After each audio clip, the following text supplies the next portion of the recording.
Have you ever caught a strange look, an off comment, a coldness beneath a smile, and wondered, does someone close to me secretly resent me?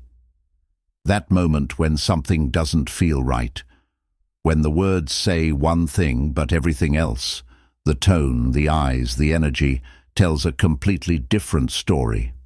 What if these painful interactions are portals to understanding not just others, but the deepest parts of yourself? Has your intuition ever whispered something you didn't want to believe? Setting the psychological stage. Carl Jung taught us that every person carries what he called a shadow, the hidden parts of ourselves we refuse to acknowledge, the traits and feelings we've been taught are unacceptable. But what we reject doesn't disappear. It goes underground.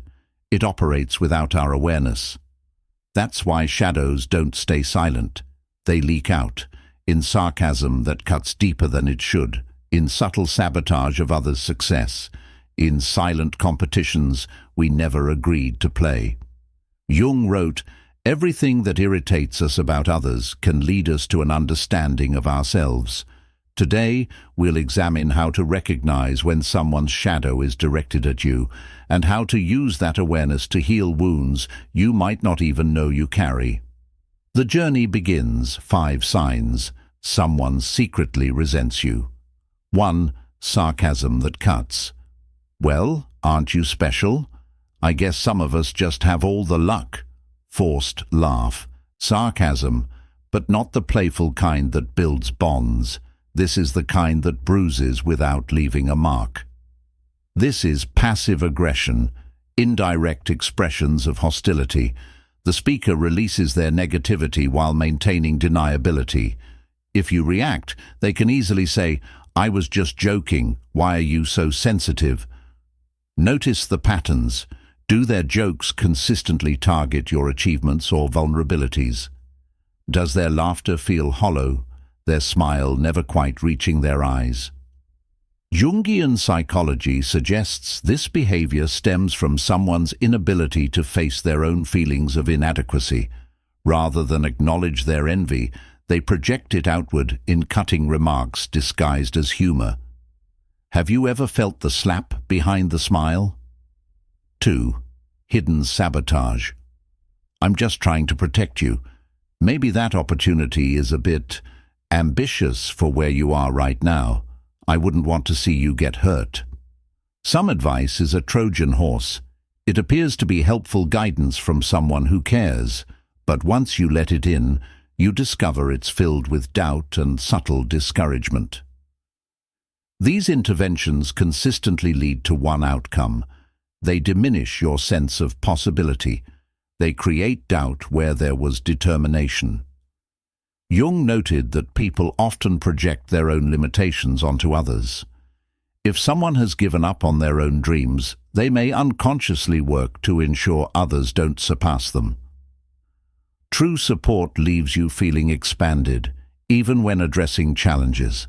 Hidden sabotage leaves you deflated and doubting yourself. What's the worst help someone ever gave you? 3. Silent competition. That's great. You know, I actually just got offered something even better last week. Your success isn't met with pride, but with one-upmanship. Every achievement must be matched or exceeded. Every piece of good news becomes an opening for them to redirect attention to themselves.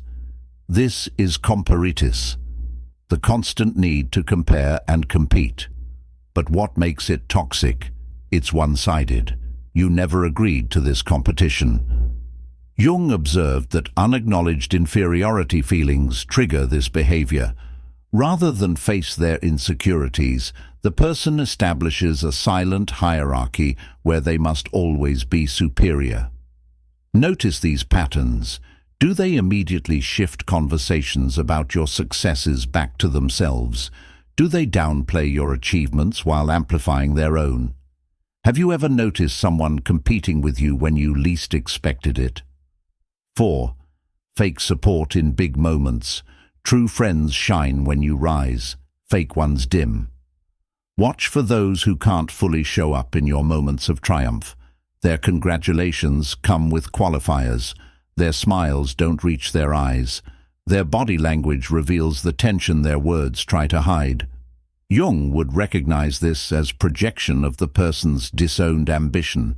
Unable to acknowledge their own desires for achievement, they project negativity onto those who embody what they've denied in themselves. For some people, your success threatens their internal narrative. Your rise triggers their insecurities. Your joy illuminates their unfaced disappointments. Who surprised you, good or bad, when you reached a milestone? 5. Non-verbal betrayals. Words lie, bodies don't. Research shows that over 90% of our communication is non-verbal. Your conscious mind might miss the subtleties, but your body is always recording everything, which explains that gut feeling you can't always justify but shouldn't ignore. Watch not just what's said, but the spaces between their words, the pauses, the shifts, the subtle tightening around the eyes, the fleeting expressions that cross their face before they compose it. Jung emphasized the importance of congruence, alignment between inner state and outer expression. When someone's words and body tell different stories, you're witnessing their conscious mind battling with their unconscious feelings. Trust this dissonance. Your nervous system has evolved over millions of years to detect subtle threats. When it signals something's off, it's usually right. Have you picked up the truth in body language before words confirmed it? But these signs are only the beginning. To truly heal, we must look even deeper, inside ourselves. If you found this video valuable, don't forget to subscribe, give it a thumbs up, and share your thoughts in the comments below. Healing Hidden Wounds. Carl Jung's Deeper Path. 1. Rejection. Every cutting comment that bruises us today echoes a deeper wound, rejection. Not just any rejection, but the specific ways your authentic expression was dismissed, minimized, or punished. Jung called this splitting, the process by which we disown parts of ourselves that weren't accepted by our early attachment figures. These rejected parts don't disappear. They become what he called complexes, emotional landmines that get triggered in present relationships. This is the profound connection between past and present.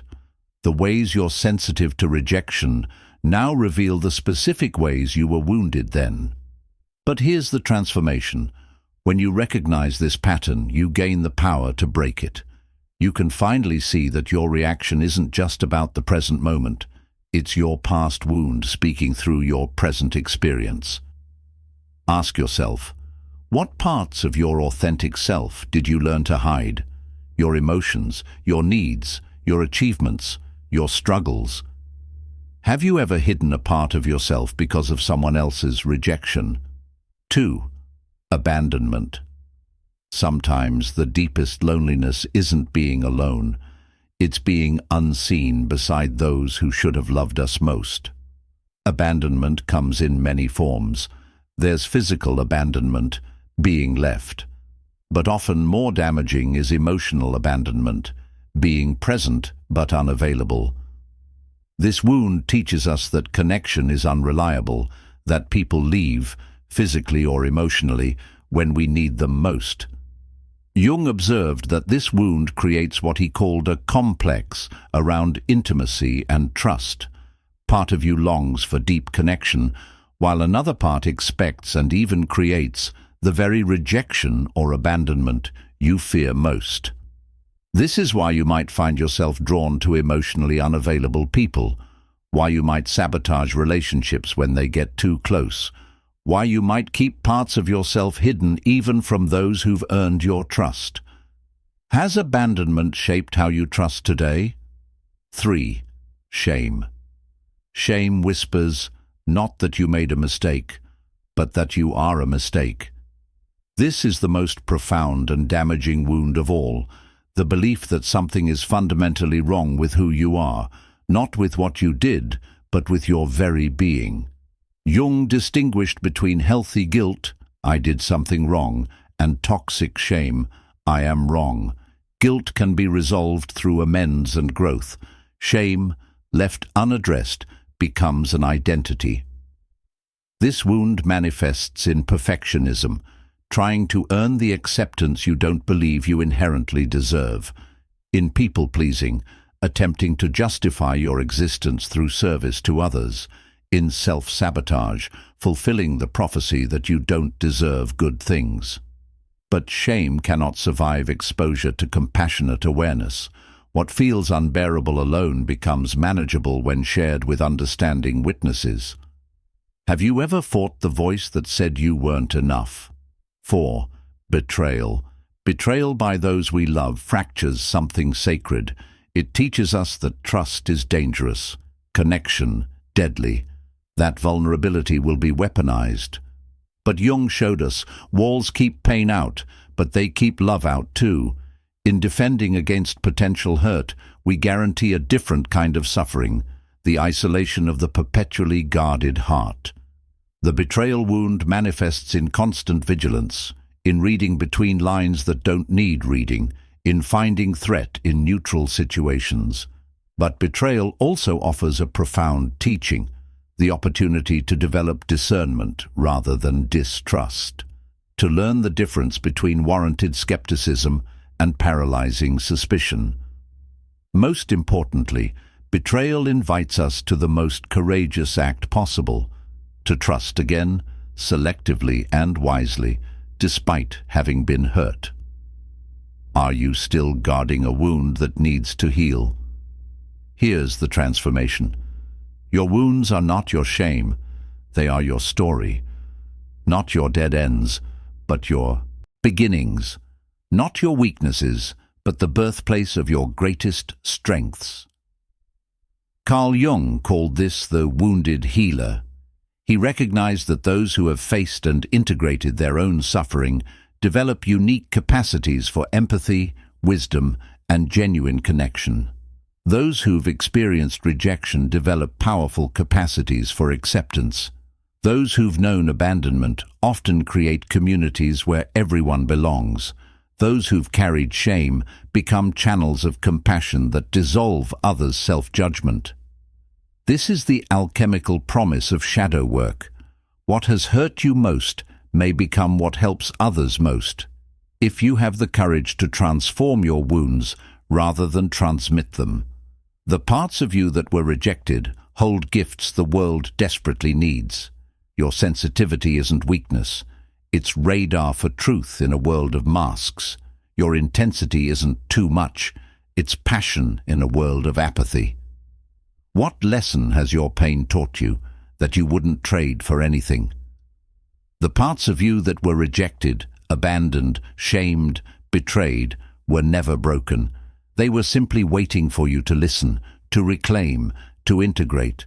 This integration is what Jung called individuation, becoming whole by embracing all parts of yourself, especially those you've been taught to hide or reject. When someone's unacknowledged shadow reaches for you, you have choices you didn't have before. You can recognize it without absorbing it. This feels like their struggle, not my truth. You can set boundaries without shame. I understand you're struggling, but I won't be spoken to that way.